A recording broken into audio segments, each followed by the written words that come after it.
Yes, guys, welcome back to the channel. My name is Bright. This is the Bright Show Podcast Boxing, and this is the final prediction for Joseph Parker versus Fabio Wardley. And guys, I have made my decision. I have made my pick. I've made my final prediction, and I think I might be in trouble here.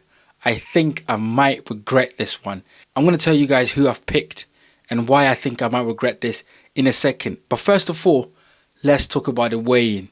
Joseph Parker comes in at 262. Fabio Wardley comes in at 247. I've noticed something here.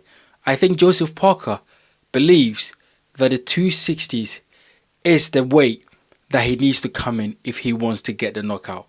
I really do, because his weight has fluctuated over the years. When we look at the Martin Bakole fight, he came in at 267. The Wilder and Zhang fight, he came in at 247. Deontay Wilder fight, Joseph Parker came in at 245. And then all the way even to the Joe Joyce fight, he came in at 255. And the fights where he's gotten the joy is the Martin Bakole fight, where he's knocked Bakole out. Of course, Bakole came in late replacement, wasn't training. He was fat as anything that you've ever seen, and he got knocked out. But I think Joseph Parker really believes that the 260s is where he can get, or he can generate the most power. And I think Joseph Parker's body shape has changed over the years, but now he seems to be really thick set. He's put on a lot of muscles, and I think he knows that power comes from those sort of the weight that he's put on. And I think he wants to use that weight in his advantage, because he's also fighting a guy that is a puncher. And one thing that he wants to do is use his weight and maybe lean and weigh all over Fabio Wardley in this fight and make that weight count. So I think that is the whole thinking behind Joseph Parker coming in at 262. For Fabio Wardley, he has been very, very disciplined about his weight. Seriously, Fabio Wardley came in at 243 for the Justice Hoodie fight. He came in at 241 for the Fraser Clark fight. He came in at 243 once again for the Fraser Clark first fight, and then came in at 241 once again for the David Adeleye fight. Even for the Michael Kofi fight, he came in at 242. So Fabio Wardley, I think, has found the weight that works for him. 240s is his weight. Even going all the way back to the fight against Nathan Gorman, he came in at 240 as well. So Fabio Wardley is very aware that the 240s is the weight where he can get the best performance out of his body. He's quick.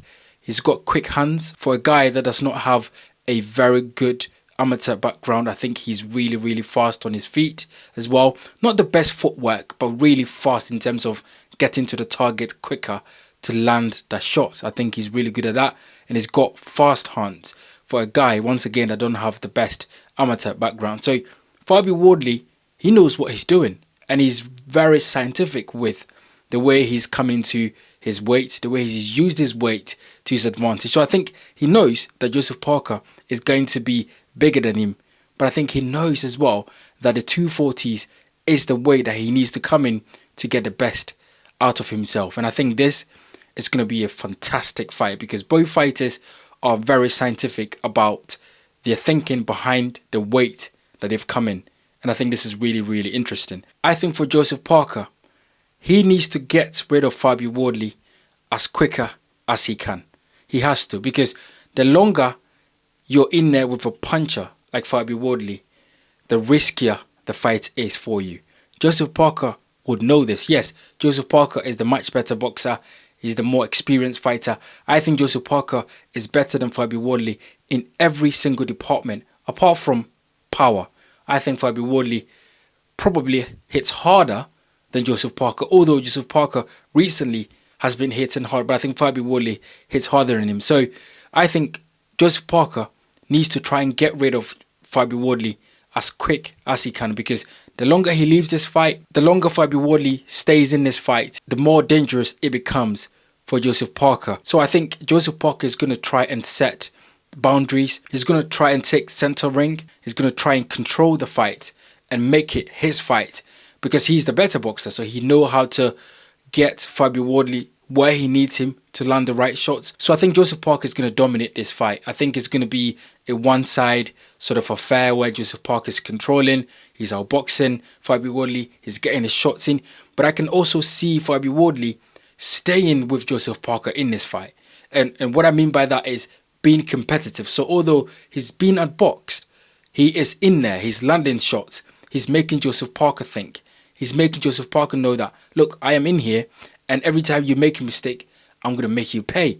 And I'm going to make you pay with a hard shots. And I think Joseph Parker is going to be aware that Fabio Wardley is in there and he's dangerous. And Fabio Wardley is always going to be dangerous, as he's shown it in almost every single of his fights. When he's been outboxed, he's found something in his toolbox to equalize. So I think that is what we're going to see in this fight. But I think Joseph Parker boxes to a game plan. Guys, I do not see this fight going more than 8 rounds. Seriously, I don't see this fight going further than 8 rounds.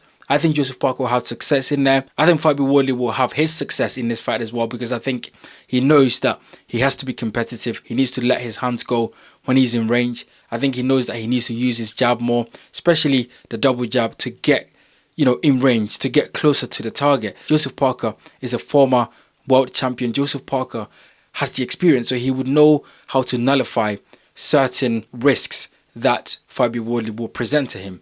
And it is up to Fabio Wardley to use his jab, to use his footwork to get closer and to try and land bigger shots as much as he can.